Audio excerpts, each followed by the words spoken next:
being a white Muslim who's an American, I mean, you stick out. Assalamu alaikum. Good morning, brother. Morning. Wa alaikum salam. How's it going? Alhamdulillah. Nice trip up here. Yeah. Yeah. So people want to know your name and where you're from.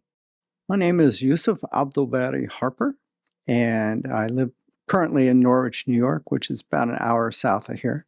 Grew up in Ohio until I was about 16, then moved to Colorado for 32 years, then moved to Saudi Arabia for a couple of years, and then came back to northern Pennsylvania, and then from there to where I live now, which is Norwich, as I said. Oh, mashallah, a traveler. Yeah, been around. Yeah, mashallah. So what was your experience like growing up?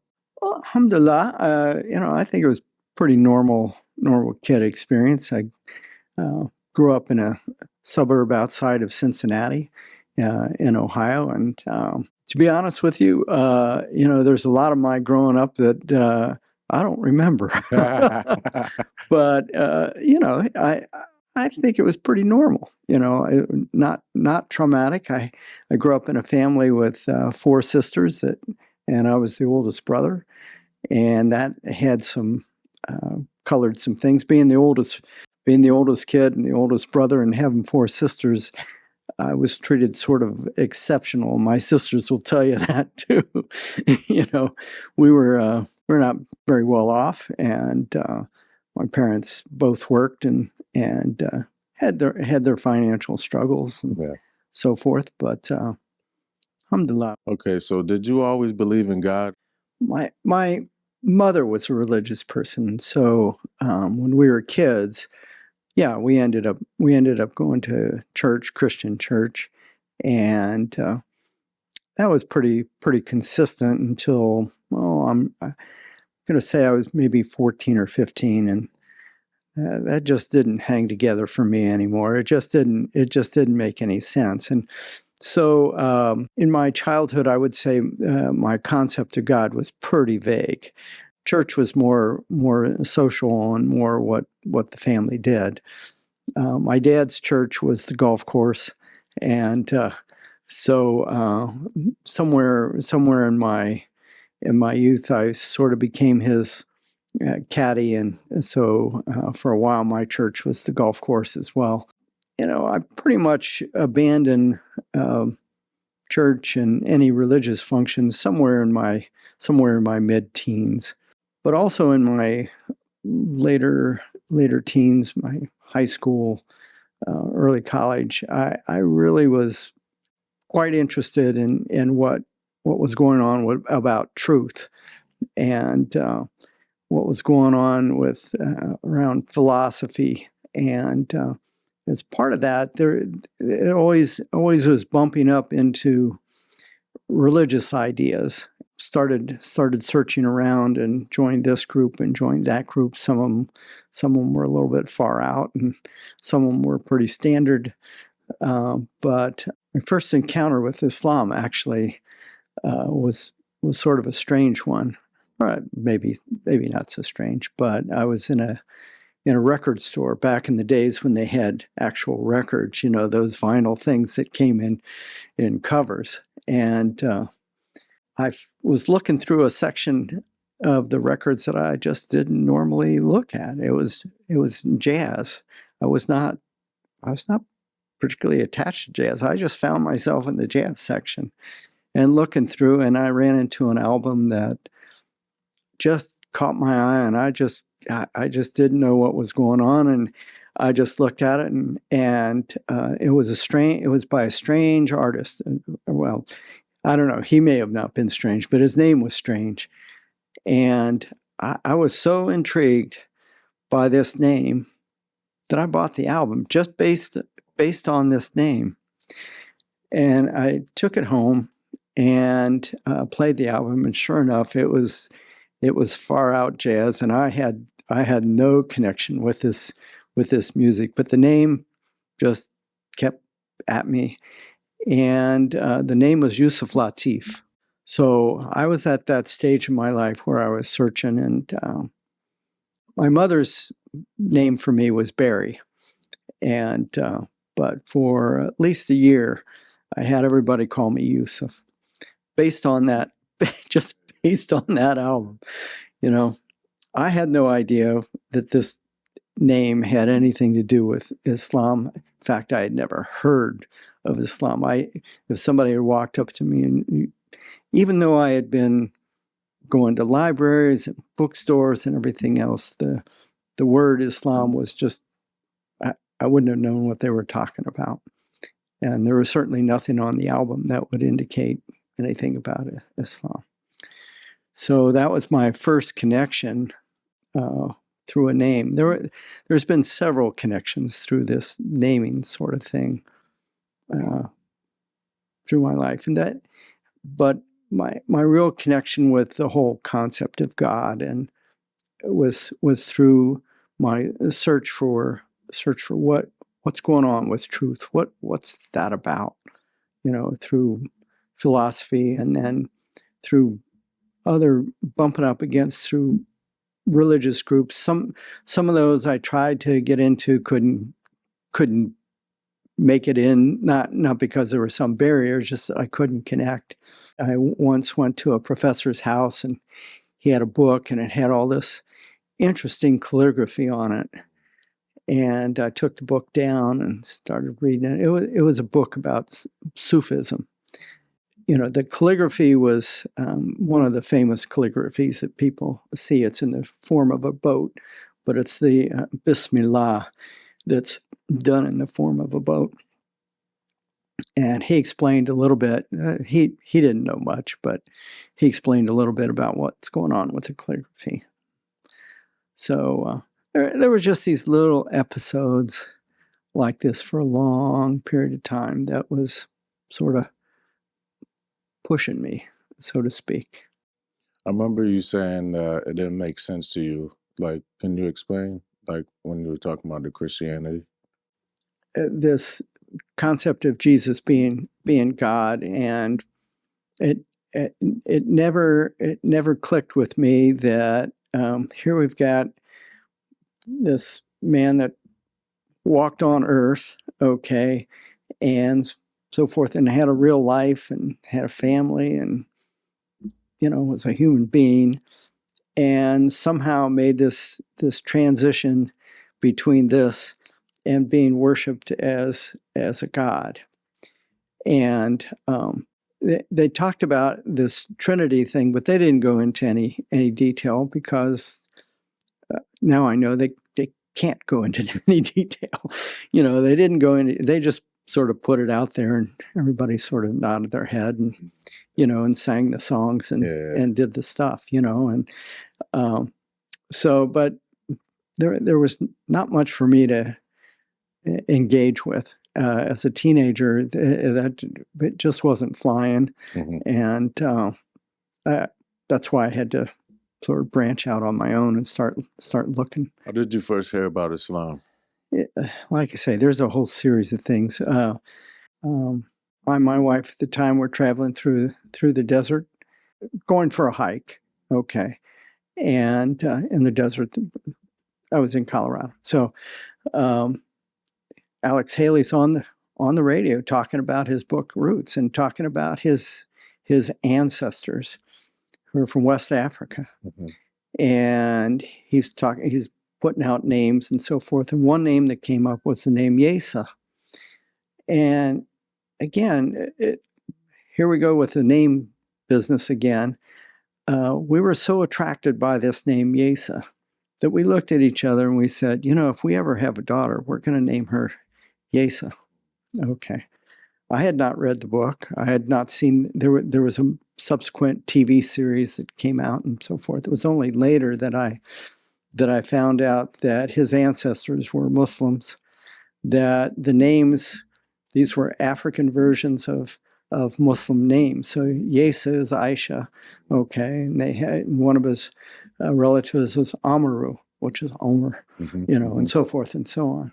So we actually had a daughter, and I named her Yesa. And so I took on a Muslim name for myself, and I took on a Muslim name for my daughter, having never heard about Islam. Mashallah. So the actual first time I actually heard about Islam was I was about 38, and again, it was another desert trip, and we had been out hiking for 5 days, came back to our car, and the car wouldn't start. Started investigating around, and a mouse had eaten out the wiring under the dash. So I basically had to turn myself upside down so I could get in under the dash, identify the wire, and basically splice this wire back together so I could get the car started. Yeah. Which I did. But a few days after that, my arm started not working, and it turns out that I had compressed a nerve in my neck during that time. It had swollen up, and I was losing the function of my arm. And so, in order to fix this, I needed a surgery in my neck to open up the space for the nerve. And so I had my surgery, and I was recovering at home. And normally I got this magazine, it was Coevolutionary Quarterly. We're talking at this point we're talking 1985. Okay, so it was prior to you guys' I was history. 3 years old. So anyway, get this magazine, and normally this magazine covers ecology, social movements. Lots of different things like this. But this time, this magazine came in, it was about Islam. And I'm going, is what? And it turns out that most of the articles were written by American Muslims. I'm going, there's something strange here. I've been going to libraries for decades. I've been going to bookstores, and I haven't seen anything like this. What is going on? And so I read this, and they have recommended books, and they have, and things like that. So I start buying books. I start getting all this information, start reading, and so forth. And I'm just flabbergasted that here is this magical thing called Islam that is totally totally bypassed me somehow. How's that possible? So anyway, again, this is a period of time where I'm searching around, and I look around my town, which is in Fort Collins, Colorado, and there's nobody that looks like a Muslim there. There's nothing there that looks like a mosque, because they had pictures of mosques, big domes and minarets, and I'm saying, probably nobody like that around here I can talk to. I had a friend who was doing Sikh practice.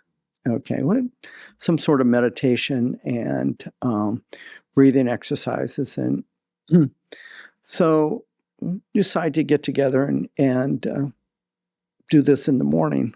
Okay, so get up, before dawn, and do ablutions, and go out and meditate together.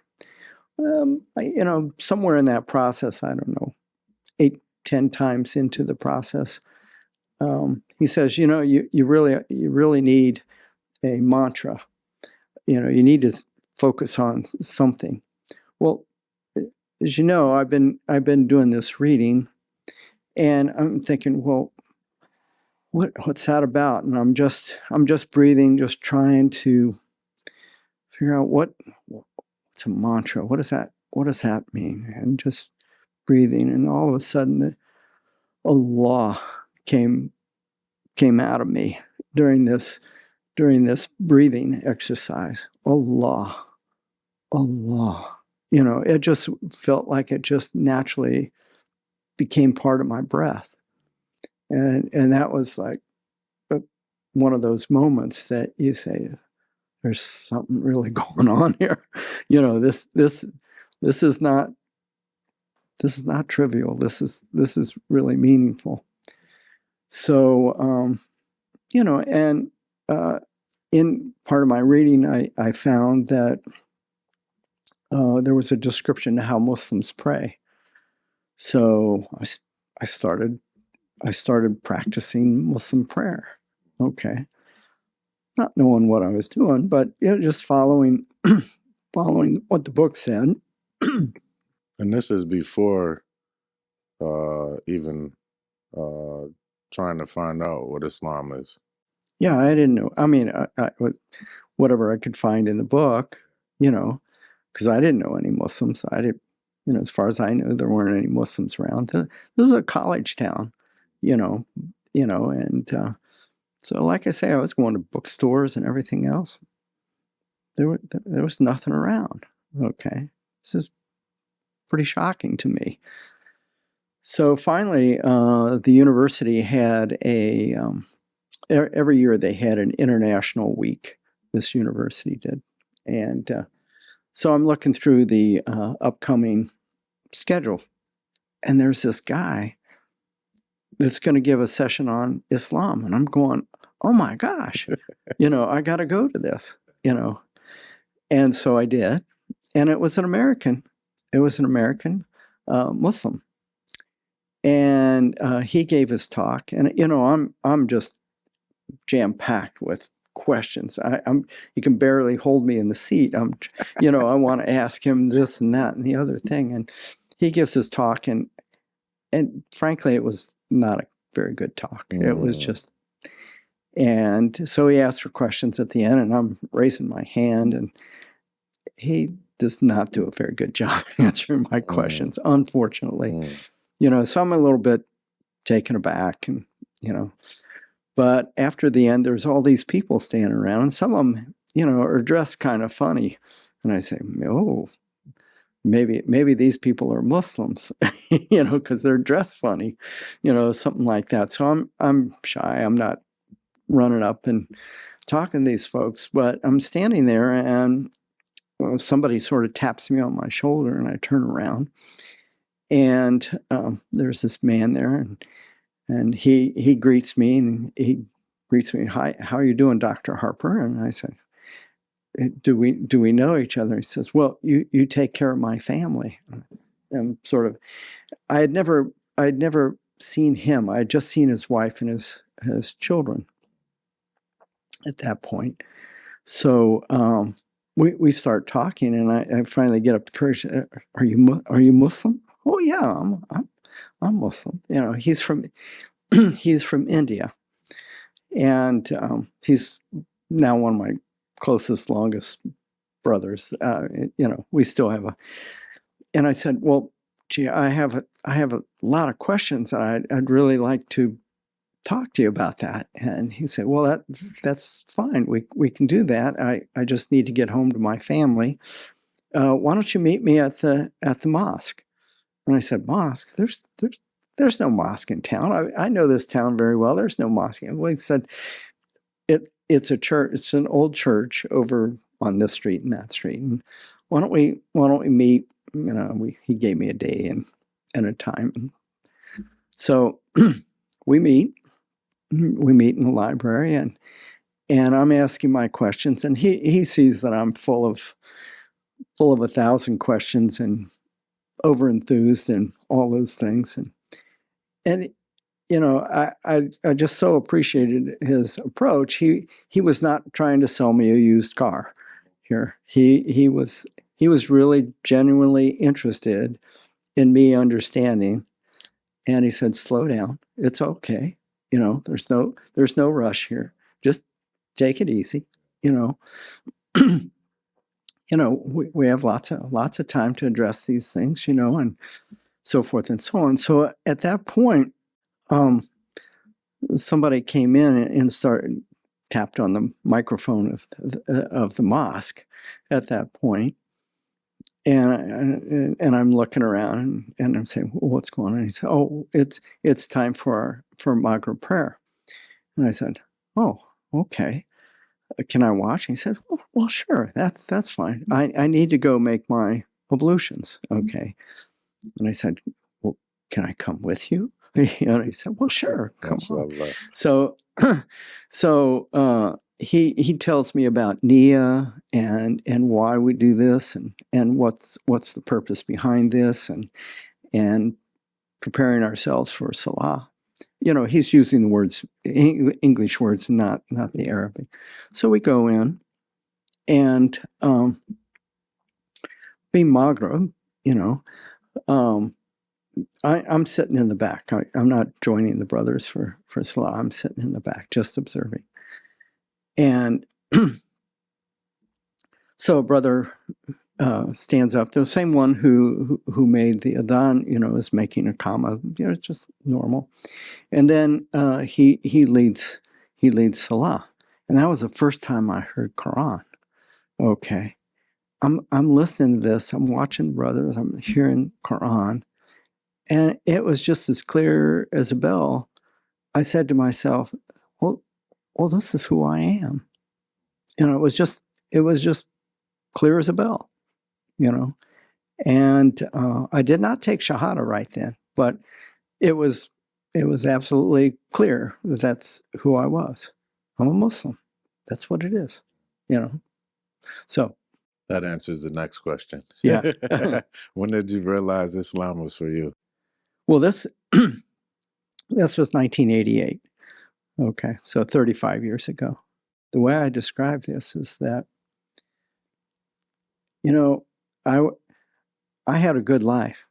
You know, I was in no distress. I wasn't in crisis at that moment. It's as if I were on a river, paddling down the river, and it's a wonderful sunny day, perfect temperature. You know, the water smooth, having a good time. Trees are in bloom, birds are singing, and all of a sudden, people on the shore look at me, and I turn the boat around, and instead of traveling downstream, I travel upstream. And they're going, "What's going on? What's he doing? Hey, why are you turning the boat around?"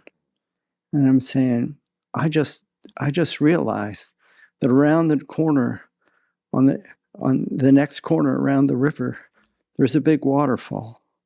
Okay, and I need to change course, and I now know what I got to do, and it may be paddling against the current, but this is the way to get home, not going down the river.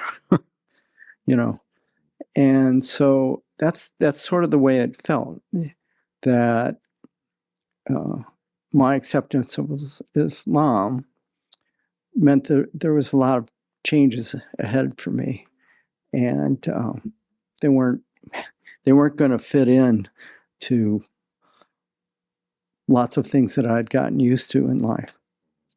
And that's true. It was going upstream. When did you take your Shahada? How was that experience? Well, once I started going to the masjid for Jumu'ah, even though I was not Muslim, quickly a couple of brothers identified me, saying, "Whoop, there's somebody we don't know," you know. And there was one in particular, a brother from Syria, who is an energetic guy. Let's put it that way. and he's and he sort of latched on, let's say, and he wanted to teach me Arabic. He wanted to teach me this. He wanted to teach me that, you know. And so one day, and he would sort of come to me, and you know, I had been reading about the Shahada. I knew what the Shahada looked like, and there was some transliteration about the Shahada, but I was really interested in hearing it said by an Arabic speaker. And I asked him, well, how do you say this? Okay. And he said, why? Why do you want to know? And I said, well, I'm just curious. Just let me, how does it sound? Give me the, he said, no, I'm not going to tell you. Subhanallah. He says, you need to tell me why you want to. He says, well, come on, I'm pleading with him. Just tell me what this sounds like. He said, no. Well, I said, there's some time I may want to do this. And he said, well, that time's now. So he taught me how to say it. And so I said it and I took Shahada. Yeah, mashallah, mashallah. How did your life change after becoming a Muslim? There's several aspects of that. When you become a Muslim, as we talked a little bit later, your enthusiasm sort of takes a little jump here, mm-hmm. And you want to start doing it. Yeah. Yeah. So there's all these transitions. It's waking up in the morning. It's paying attention to the time. Your life before was based on breakfast, lunch, dinner. Mm-hmm. You be at work at this time and da da da da da. Now you have to reorient your life, and all prayer becomes the clock, not the clock becomes. So your consciousness has to change. That takes a little bit, and then all of the social things and the family things, and that certainly was the harder part, because I hardly ever drank alcohol before, but my friends and my wife and so forth, they would like to socialize, and that frequently had alcohol associated with it.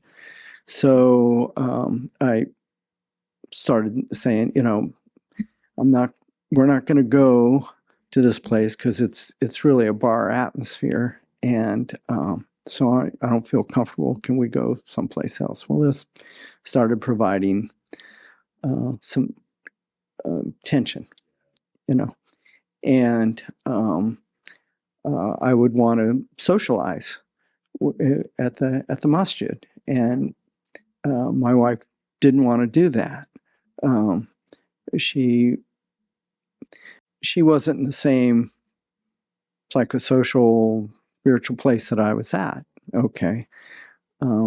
She really had no religious background at all. She never grew up with any religious background. So this is all very strange to her. And I understand why it was a stress for her. I certainly felt like it was my responsibility to improve our relationship, not cause distress. So I tried a great deal, but I just could not overcome the strangeness for her of what was happening. It was truly strange for her, and in sort of typical American fashion, she found her way outside of the relationship by finding somebody else, and so that sort of ended that, unfortunately. So there were those stresses. I have to say, professionally, I wasn't under any distress. I made my accommodations for prayers known to folks that, okay, when I'm in my office and the door is closed, I'm praying. Okay, if an emergency comes up, knock on the door, But they were very respectful, in all honesty. And so professionally, it was never a big issue. And this was when? This is in the late 1980s. Yeah. So, and as I got more integrated into the community. Being a physician, a family doctor, people started coming to see me, both professionally and off to the side and everything else, so there was a lot of social connections, and started spending much more time in the Muslim community and much less time in the so-called normal community. So that had its consequences, so to speak. I did make Hajj 2 years. Is that right? 2 years, yeah. 2 years after I accepted Islam. 2.5 years after. So that also had a big influence, because at that point I was single. Certainly when I went to the Kaaba for the first time, I made dua that Allah brings me a pious Muslim for a wife, and that happened. How was that experience going to Hajj? That was really I joined a group out of the UK. So I took a sabbatical from my job for 3 months, and joined a group in the UK. So I went to the UK, stayed in a facility that the group had in the UK for a number of weeks prior to going to Hajj. So I was in a sort of a community setting there. About, I don't know, 2 or 3 days before we took off to Hajj, we were playing basketball, and I badly twisted my ankle, and I really thought I broke it. It was like this. So that sort of colored my Hajj as well, because I was pretty gimpy, and a lot of walking, and on a bad ankle. It really colored things a lot, but alhamdulillah, made it through. When you go on Hajj, if you made Hajj. No, not yet. Okay. Well, one of the inshallah, one of the blessings of Hajj is you see Muslims from everywhere.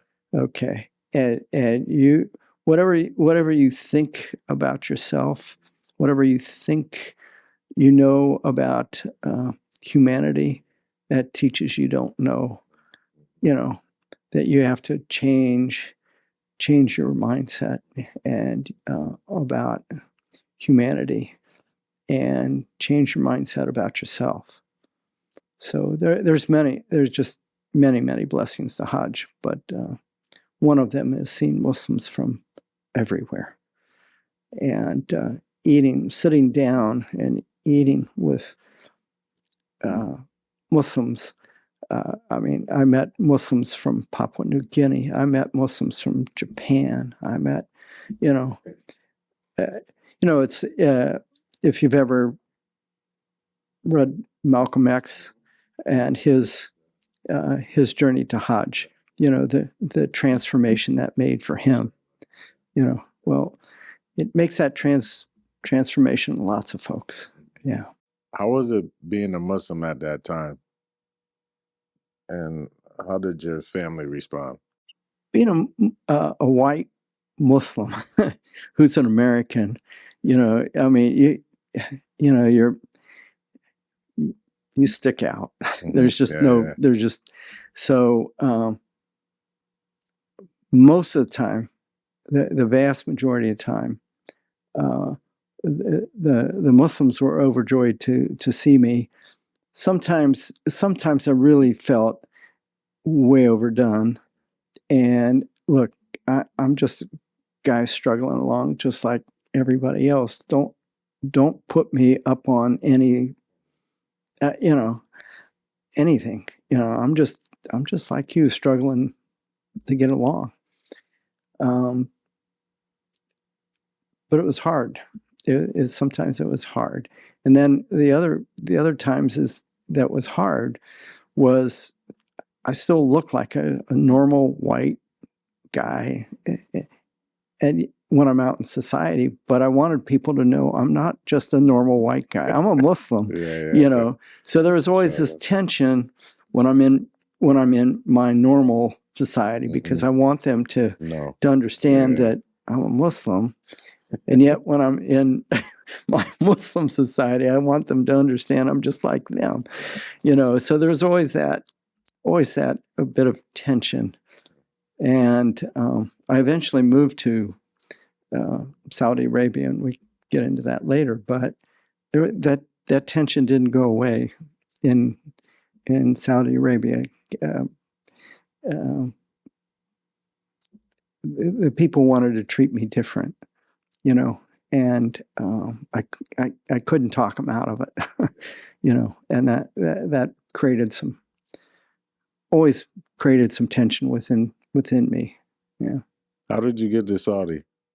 Well, being in a college town and at the masjid, there were all sorts of people at the masjid, but there was a fairly large Saudi contingent at this university, and so I had a number of Saudi brothers that I became familiar with.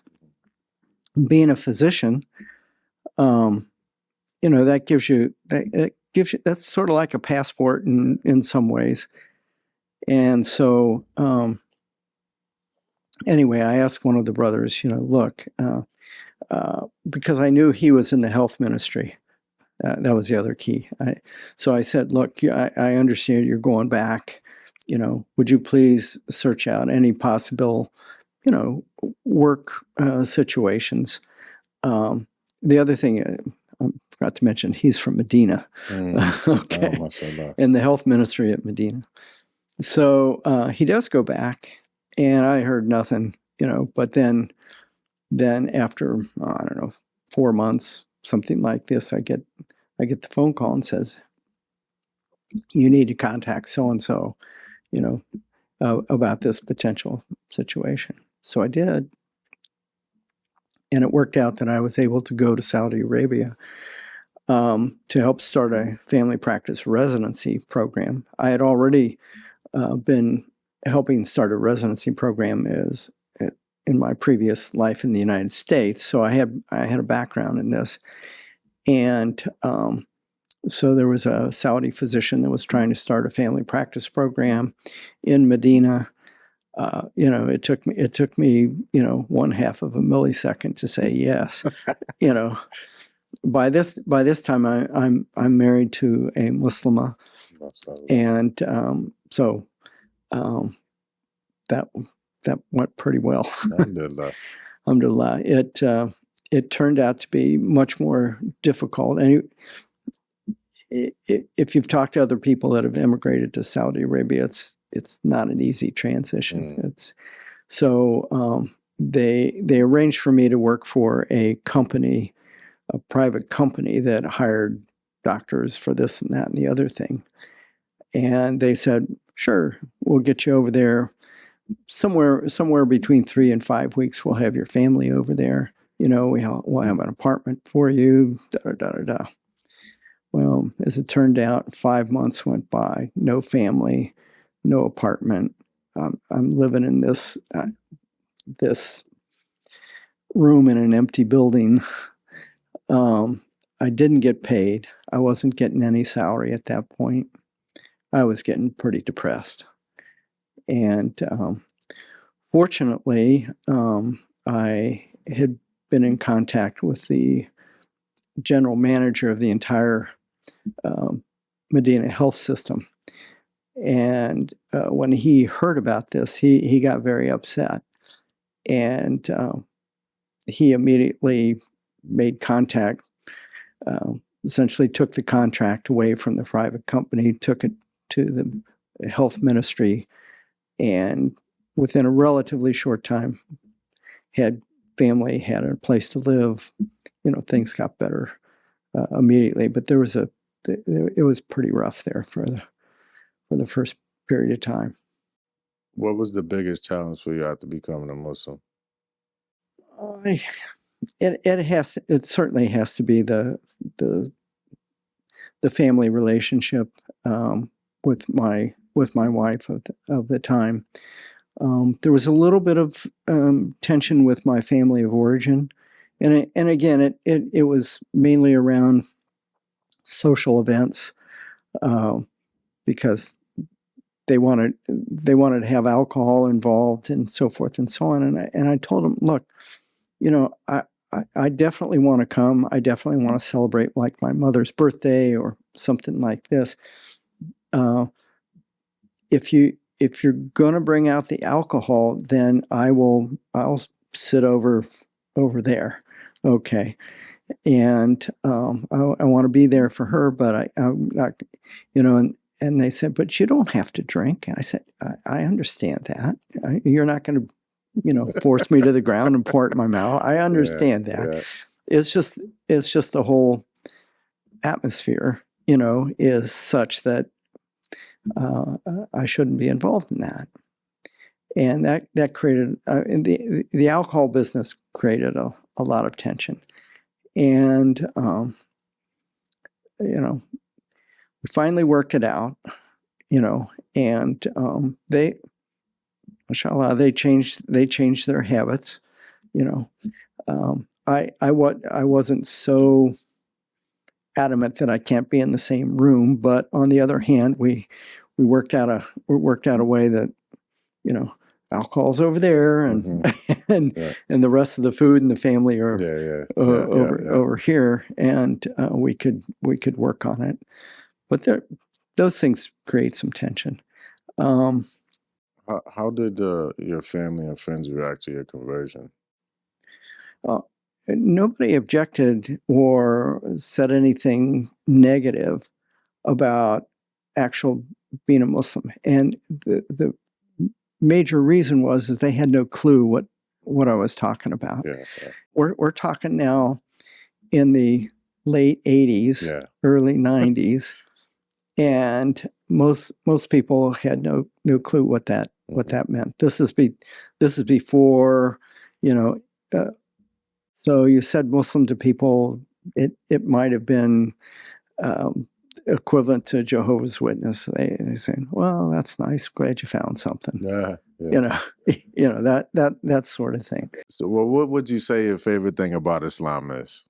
Well, it's Salah. So it's so incorporated in my life, in the life of a Muslim, that you're just conscious of Salah all the time. Okay. You know when the next time it's going to be. You orient everything around that. It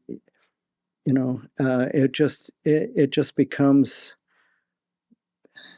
it becomes this internal clock, and it becomes this not only a clock, but okay, I get to pray again.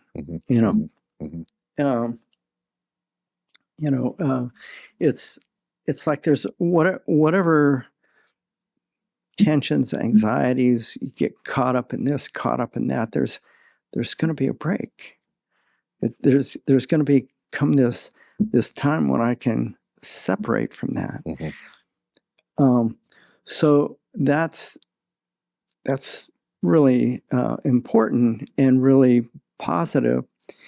I have to say it's still a struggle. I'm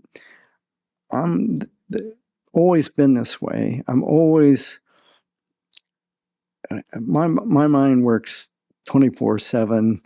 I'm always solving a problem up here. Something's getting solved up here, and so that intrudes into my Salah, and so there is this aspect of, boy, I can take a break from that, and at the same time it's wanting to come in, so, but of the long list of the long list of positives here, that's certainly at the top. To connect with Allah, to be there. You're not far. You're just not that far away from Allah at any point. And Salah is that rope that keeps you there. What's your favorite thing about Allah? Favorite thing about Allah, that that I guess Allah accepts me for this crazy creation that I am. That Allah, I can remember from my very young times about wanting somebody that understood me for who I am. Well, I finally figured it out. There is no human being that's going to do that for me, but Allah is going to do that for me. So Allah knows me, so that's,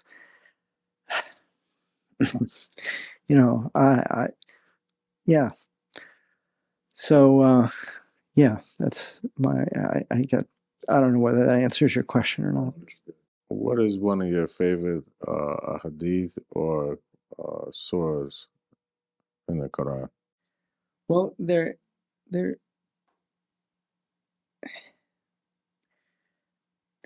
I guess it's the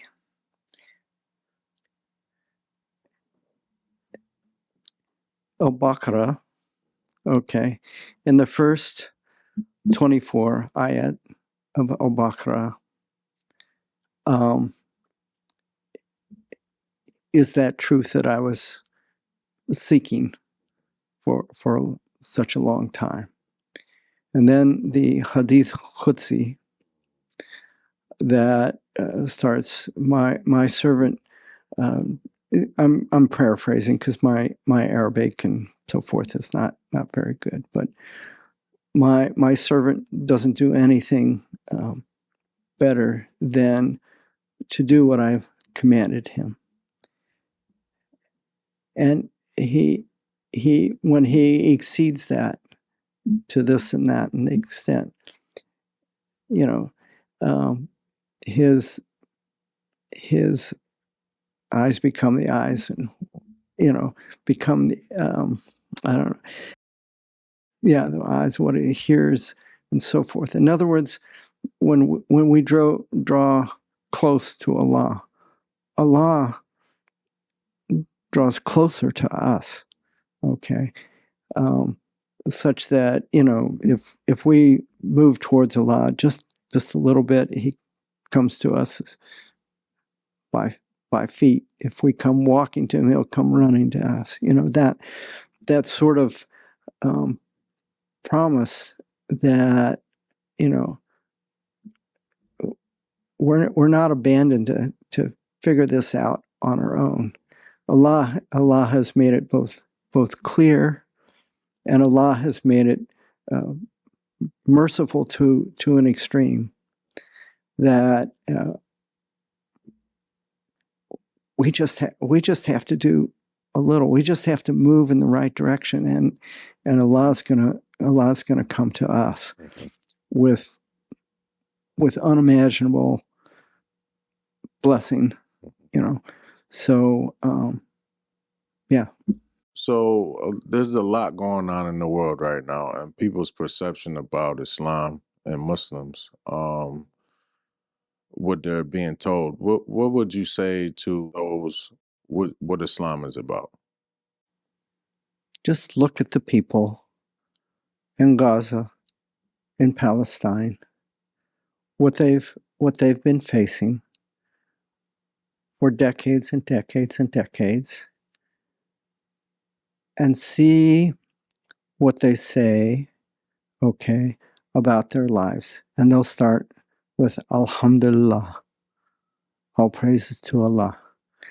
They'll praise Allah They'll be thankful for what they have. They'll be thankful that they're alive. They'll be thankful that they have the blessings that they have, that Allah has promised their dead the blessings of paradise. These are thankful people.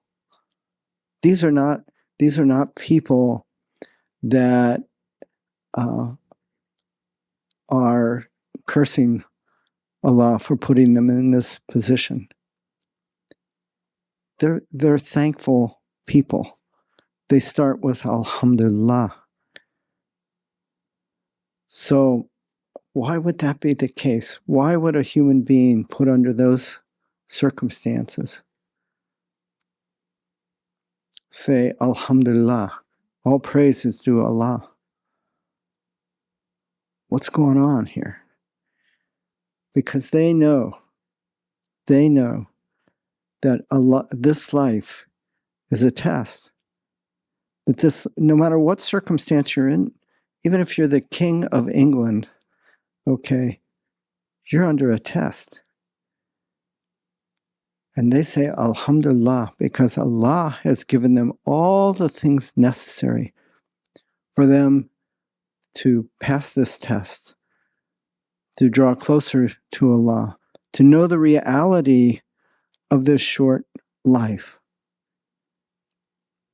So no matter what circumstances you're in, bombs falling from the sky, you're the CEO of some huge company, you know, the reality is the same. Your life is short. What are you going to say as you stand at the edge of your grave? What are you going to turn around and look at your life, and what are you going to say? What are you going to say to your Creator? These people know what they're going to say. They know the reality, and they say, Alhamdulillah, all praises to Allah. So when I look at these people in Palestine and Gaza, I just have to say, if only I could have the iman of these people, if only I could come to their level, okay? And I'm sad for myself when I compare myself to them.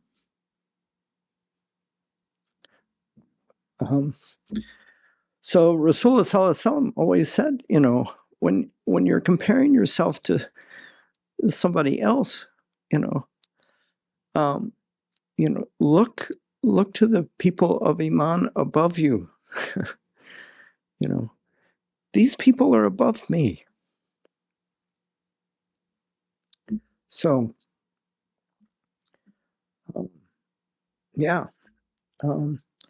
that's the lesson for me.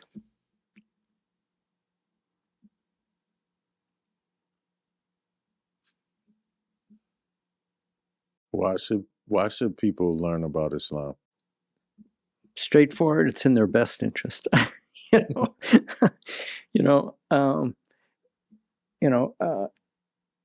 Again, I've always carried this image around with me, even before I became Muslim, about the image of myself standing at the edge of my grave, just about to climb into my grave or be thrown into my grave, and saying to myself and turning around and, what was this about? What did I do? What did I earn? What did I waste? Question myself. And without Islam, all those questions don't have an answer. They're just questions without an answer. Islam has given me a way to answer those questions. And so, you know, that's what I would tell people. You know, what are you going to say about your life? What are you going to say to yourself about your life? Oh, I had a good time. Goodbye. Is that what you're going to say to yourself? I'm hopeful. I'm hopeful, inshallah, that I have a much better answer to that question as a Muslim than before I was a Muslim. I had an acquaintance in Saudi Arabia, and I carry this with me all the time. Actually, what he did every year, he dug his own grave every year. And he climbed inside his grave. And he stayed there for some time, contemplating what that was like and what that meant. He did that every year. Dug his own grave, climbed inside, just to remind himself of where we're headed. Okay. And what our life means. Okay. And the relative importance of this or that or the other thing. Okay. So, yeah, I carry that around with me. This image, just, when I get caught up in all the stuff that people get caught up in, that image straightens things out. So for other people, I want them, I really, for the people I care about, which should be everybody, but particularly the people that I'm close to, I want them to be able to, as they stand there, be able to answer the questions, not for themselves and Allah. I want them to be able to answer those questions. If you could ask Prophet Muhammad sallallahu alaihi wasallam any question, what would it be? Any question?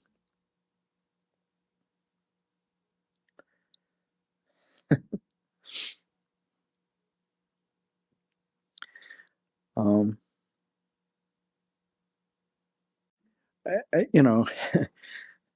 boy, I'd be so shy about asking a question. I don't think I could do it. It's not like Rasulullah sallallahu alaihi wasallam has left us the book and his sunnah. What else? What else do we need? It's there. It would just be something to the effect of how can I love Allah and His Messenger better? I know the generality, but Rasulullah sallallahu alaihi wasallam had the ability to look at people and know them, and so I would ask for that personal inspection, so to speak. Look at me. What can I do? Something like that. This is the scenario. It's the day of judgment. What would you hope your meeting with Allah would be? That I get my book in my right hand. And that despite my deficiencies, failures, outright sins, all of the negatives, that my book is heavier on my right than my left, and that Allah is pleased with me. If Allah is pleased with me, then whatever else just fades away.